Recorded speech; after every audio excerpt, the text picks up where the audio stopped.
Et capo, bonjour tout le monde, Jumbo, vous êtes sur la chaîne d'Adeinka Langue et Civilisation.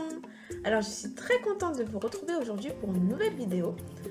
Je suis Audrey mais surtout Adeinka et aujourd'hui nous allons traiter du sujet suivant. Étapes qui vous permettront d'apprendre efficacement une langue et surtout ancrer vos connaissances durablement dans le temps. Ah oui, lui, c'est Happy, mon Pogona Rhinocénie, la mascotte de la chaîne.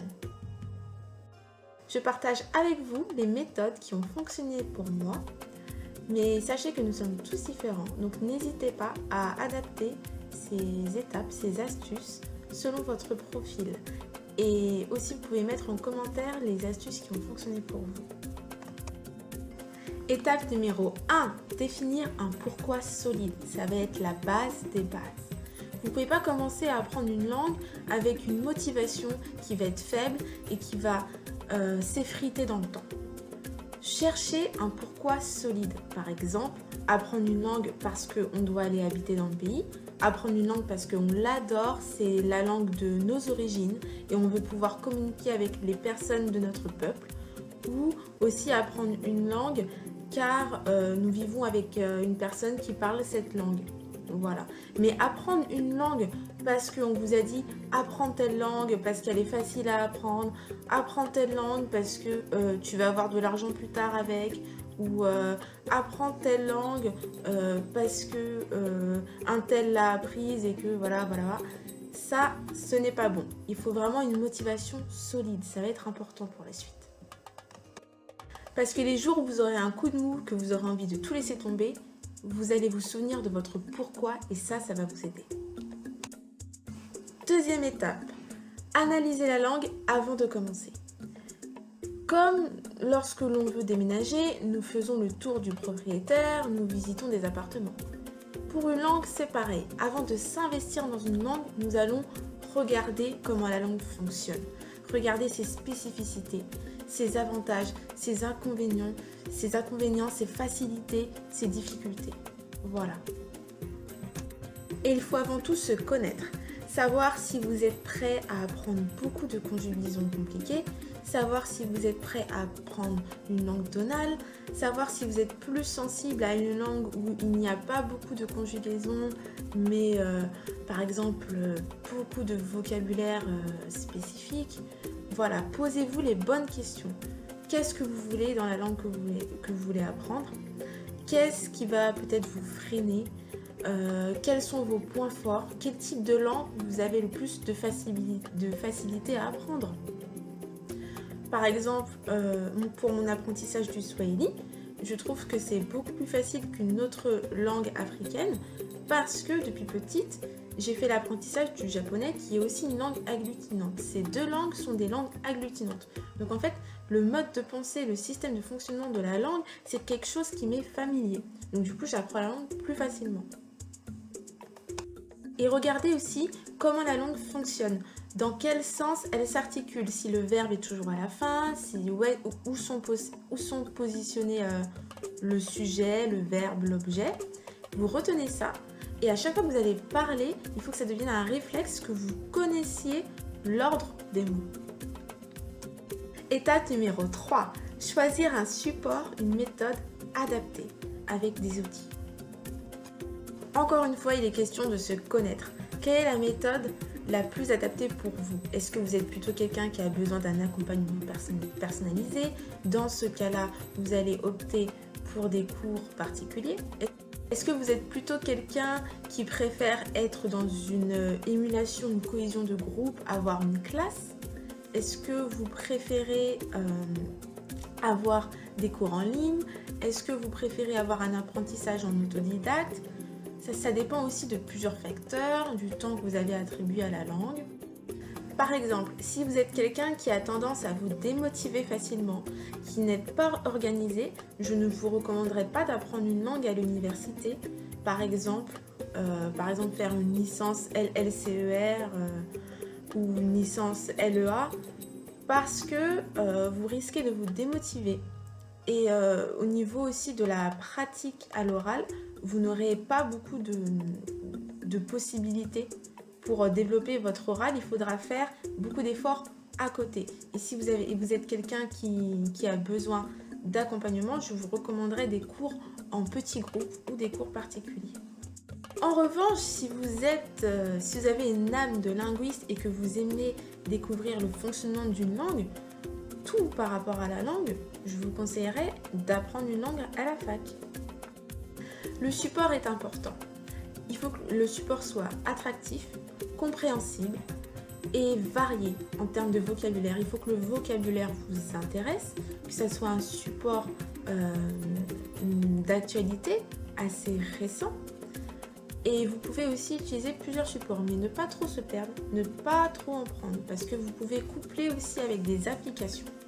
J'en parlerai plus tard. Toute chose, il vous faut un plan. Il vous faut définir une cartographie, définir combien de temps va durer votre périple pour l'apprentissage de votre langue. Combien de temps va vous prendre l'apprentissage de votre langue, c'est-à-dire quel est le type de votre langue. Si c'est une langue plutôt compliquée, si c'est une langue avec un système d'écriture qui est complètement différent de votre langue maternelle, s'il va falloir apprendre des milliers de caractères, ce qui est le cas pour les langues asiatiques, si c'est une langue tonale, ce qui est le cas pour le Yoruba ou d'autres langues, ou si c'est plutôt une langue que vous avez l'habitude d'entendre souvent, donc vous avez déjà quelques petits réflexes, puisque c'est une langue qui est proche de votre langue maternelle. Tout ça joue. Donc sur internet, vous pouvez trouver des moyennes qui vous dit en combien de temps vous pouvez apprendre une langue. Mais encore là, cela dépend de vous, cela dépend de votre investissement personnel et de chaque heure, chaque minute que vous consacrez par jour à l'apprentissage de votre langue.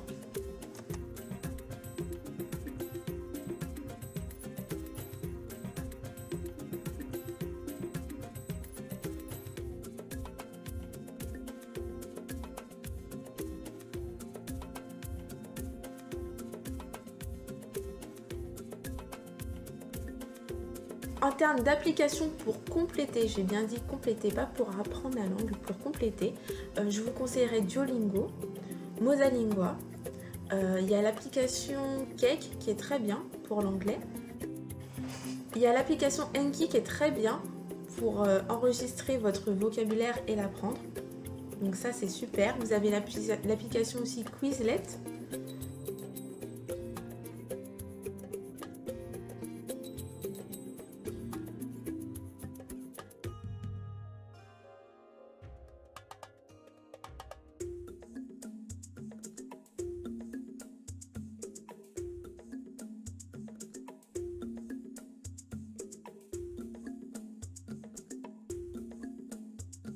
L'avantage avec Duolingo, c'est que vous allez vous créer une petite habitude. Ça va être très ludique et vous allez aimer voir votre classement, votre évolution. C'est très gratifiant et c'est quelque chose qui ne prend pas beaucoup de temps. Étape numéro 4, posez les bases. Il vous faut un socle solide. Donc, dans un premier temps, je vous conseillerais d'apprendre une liste de vocabulaire des mots les plus fréquents que vous allez rencontrer dans la langue, les mots les plus fréquents que vous allez dire. En fait, ce sont ces mots-là que vous allez le plus rencontrer, donc il serait plus judicieux de commencer à apprendre par ces mots-là. Ensuite, vous allez apprendre la grammaire, les bases de la grammaire. Mais vous n'allez pas apprendre la grammaire purement comme ça. Vous allez l'apprendre en contexte. Un site internet qui est très bien fait, c'est ilanguage.org. En fait, c'est un site qui va recenser les mots les plus fréquents que vous retrouvez dans chaque langue et ensuite quelques points de grammaire. C'est vraiment essentiel pour commencer, car il vous faut vraiment un lexique varié et le lexique le plus adapté au départ pour commencer. Ensuite, vous allez apprendre les points de grammaire les plus basiques, le présent, les verbes qui reviennent le plus. Vous pouvez taper sur internet et regarder les verbes que l'on utilise le plus. Si on prend la pyramide de Maslow, nous avons les besoins. Donc vous pouvez retrouver le verbe boire, manger, aller, venir, partir, parler. Voilà, ce sont des verbes qui reviennent souvent. Cinquième étape, apprendre en contexte. Les moyens mnémotechniques. Je vous ai dit précédemment qu'il fallait apprendre les points de grammaire les plus importants, les basiques. Et oui, c'est important. Mais nous n'allons pas apprendre les points de grammaire bruts comme cela. Nous allons les mettre en contexte. Au lieu d'apprendre que le nom / le verbe est égal à ça, nanana, non. On va faire une phrase et on va apprendre la phrase. Et on va le mettre dans un contexte, quelque chose qui va nous marquer, quelque chose qui va rester gravé dans notre tête. Pareil pour le vocabulaire. S'il vous plaît, n'apprenez pas des listes de vocabulaire bêtement comme ça. Apprendre votre liste de vocabulaire, mais en contexte. Vous allez mettre des histoires, vous allez mettre des choses qui vont vous marquer. Je vais vous donner une petite anecdote. Lors de mes études supérieures, je devais apprendre les 10 parfums les plus vendus sur le marché français. En fait, pour apprendre cette liste 10 parfums, l'école nous a proposé une méthode vraiment innovante qui a fonctionné pour tous les élèves. En fait, il fallait raconter une histoire avec les 10 noms des parfums. Une histoire complètement absurde qui peut se faire avec des rimes. Donc vous faites des phrases et dans ces phrases-là, vous racontez des histoires vraiment à dormir debout et ça va vous rester dans votre tête. Par exemple, comme le jeu où la personne suivante finit votre phrase avec autre chose. Vous pouvez faire des choses comme ça. Et comme ça, votre vocabulaire, vous allez plus l'apprendre. Facilement en fait, vous allez l'apprendre plus facilement. Il y a une méthode qui s'appelle la God List Method. C'est une méthode justement qui reprend ce type de fonctionnement, c'est-à-dire se faire des listes avec vraiment des moyens mnémotechniques, des phrases qui vont vous rester dans la tête.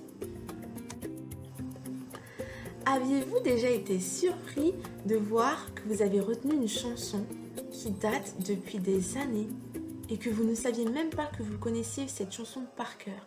Vous entendez les premières notes de la musique démarre et là, miracle, vous connaissez la chanson par cœur. Pourquoi? Parce qu'il y a une musicalité, il y a des rimes, il y a un rythme. Donc pour apprendre une langue, je vous conseille de faire appel à votre musicalité. Mettez des tons quand vous parlez, mettez des notes, mettez des rimes. Parlez en rythme. Par exemple, pour un numéro de téléphone, il est plus facile de retenir 06 62 85 10 que 06 62 85 10. 06 82 65 10. Voilà, vous pouvez faire des choses comme ça. Et en fait, le rythme est vraiment important pour que ça reste dans votre tête. Comme par exemple aussi le numéro de téléphone, il est fractionné. Pareil, essayez de cloisonner dans votre tête les morceaux de phrases. Regardez comment les phrases s'articulent. Donc on revient toujours dans cette histoire de dans quel ordre fonctionne votre langue. La mémorisation par la répétition espacée. C'est vraiment une méthode efficace. Je vous conseille le logiciel Anki qui est vraiment bien fait. C'est un système de cartes mémoire, un peu comme des flashcards. Et ça va vous proposer de manière répétitive et de manière espacée au bon moment. Donc c'est-à-dire au moment où votre cerveau va commencer à oublier, le logiciel va vous remettre les mots de vocabulaire pour que ça reste ancré dans votre tête. Il est connu qu'en fait, une habitude, quelque chose qu'on voit souvent, le cerveau le retient beaucoup mieux que quelque chose qu'on voit une fois. Parce que le cerveau fonctionne par répétition. Et il y a aussi une application que je préfère à Anki, c'est Quizlet, qui est vraiment bien fait. Donc je vous invite vraiment à y aller. D'ailleurs pour le Yoruba, on trouve beaucoup d'informations. Il y a aussi MindMap, qui est un logiciel qui crée des cartes mentales, donc des mind maps, donc qui va vous aider à visualiser, vous aider à mieux mémoriser. C'est vraiment utile et je vous conseille vraiment d'essayer. Un moyen mnémotechnique que j'ai expérimenté et qui est vraiment efficace, c'est par exemple pour mon apprentissage de ma prononciation en Yoruba, j'ai utilisé le Hangul, c'est-à-dire le système d'écriture coréen, pour appuyer la prononciation. Par exemple, pour le son, vous allez voir, par exemple, pour le son E, j'ai utilisé le E coréen. Parce que je sais qu'en coréen, il y a deux sons pour la lettre E. Vous avez E et E. Et donc du coup, c'est un moyen mnémotechnique. Je sais que le E avec le point en dessous, c'est le E qui est l'équivalent du même E qui est en coréen. Donc voilà. Et vous pouvez utiliser ces techniques-là. Une technique qui est connue de toutes les personnes qui apprennent le coréen. Cette technique, c'est Wol wa su mo kun to il. En fait, pour lundi, mardi, mercredi, jeudi, vendredi, samedi, dimanche, wol wa su. Et en fait, si je cherche mercredi, wol wa su, donc le troisième, c'est su, donc c'est suyoil. En coréen, suyoil, ça veut dire mercredi. Et en fait, avec cette chanson, quand on est perdu, quand on est devant un natif coréen et qu'on veut dire, par exemple, mercredi, allez, la chanson. Wolwa su mo kun to il, suyoil. Et voilà, c'est réglé. Vous pouvez adopter cette technique avec la langue que vous voulez. Trouvez-vous des astuces. Vous pouvez aussi vous aider de flashcards version papier, qui sont déjà toutes faites sur le commerce. Par exemple, là, je vous ai sorti une flashcard en coréen. Donc, vous avez l'image, la signification, voilà, derrière, il y a tout. Et en fait, bientôt, je vais commander mes flashcards pour le Yoruba et le Swahili. Ça va m'aider dans mon apprentissage. Je suis vraiment satisfaite du livre que j'ai acheté, qui vient de AfriKids Club. Vous pouvez le trouver sur internet et sur le site même et aussi sur Amazon. Et en fait, c'est vraiment bien détaillé. Comme ça, vous pouvez apprendre. Donc le choix des méthodes est vraiment important parce que c'est une méthode qui me plaît. Donc même les images, ce sont des personnes qui me ressemblent. Voilà. Donc voilà. Et vous avez même un petit diplôme à la fin. Donc je trouve que c'est gratifiant. Donc voilà. Donc c'est pour ça qu'il faut bien choisir ces méthodes. Donc là, j'ai plusieurs supports. J'ai mes cours sur la plateforme Amazing Talker qui sont super bien. Donc c'est des cours particuliers de 50 minutes avec mon professeur. J'ai aussi ce support-là, des fois, que j'utilise. Et ça. Et j'aurai aussi les flashcards. Je couple aussi avec une application pour apprendre, pour avoir une habitude en fait. Et aussi le logiciel, l'application Quizlet pour le vocabulaire. La 6e étape, la régularité. Se créer des habitudes. Vraiment avec cette 6e étape que j'ai vu mes progrès en langue. La régularité. Parce que je suis quelqu'un qui a des facilités en langue. Donc je me disais, c'est pas grave. Je vais aller à mon cours de langue, je me repose. Par exemple, j'ai mon cours de langue le mercredi. Je révise que la veille pour le lendemain après. C'est bien. Sauf qu'après, quand vous faites plusieurs choses, quand vous apprenez d'autres langues, vous vous rendez compte qu'en fait, vos connaissances, elles ne sont pas ancrées. Elles partent plus vite. Alors que avoir une habitude, apprendre 5 minutes par jour, 5 à 15 minutes par jour, voire 30 minutes par jour, c'est comme vous voulez. Tous les jours, vous allez vous créer une habitude. Vous allez aimer ça. Et en plus, vous allez apprendre plus facilement. Ça va rester plus longtemps dans votre tête. Ce sera beaucoup plus facile. Non, l'exemple du bachotage. Vous avez tous, par exemple, la veille du bac, appris et après vous vous rendez compte que quelques temps après vous avez tout oublié.